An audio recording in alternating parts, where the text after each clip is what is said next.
thing you can do in HubSpot is that you can export contacts from HubSpot.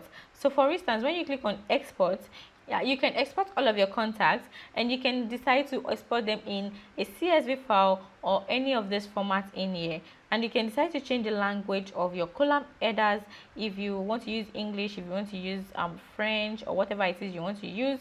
You can also customize this and say you want to include all the email address, not just only the primary email address. If there's any secondary email address or any custom field email address, you also want to include that in.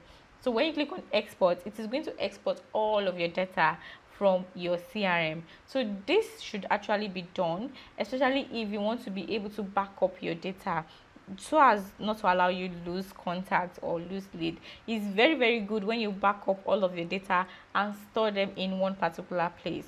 And as you can see, it is saying that my it has been delivered. It's going to be delivered to my email. I can also be able to go in here and I can be able to download it also here. And when I click on download, my contacts, all of my contacts has been saved as a CSV file inside my computer. So as time goes on, if I want to pick on any contacts, if I want to update contacts, I can do that and just bring them back into the CRM.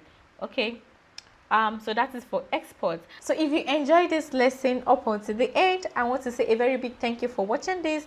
And also do not forget that if you're having issues with your HubSpot, you can book a free discovery call in the description below, and we're going to help you take a look at your current setup in your HubSpot account, and we're going to help you also to be able to maximize HubSpot to the fullest potential. So book your free discovery call in the link in the description below, and do not also forget to download your free guide, which is going to help you set up HubSpot optimally. Also, do not forget to subscribe to this channel because we are going to be posting amazing content like this, and we do not want you to miss out. Also, like this video and also share to everyone who you think is going to find this video useful, and I will see you in my next video. Bye.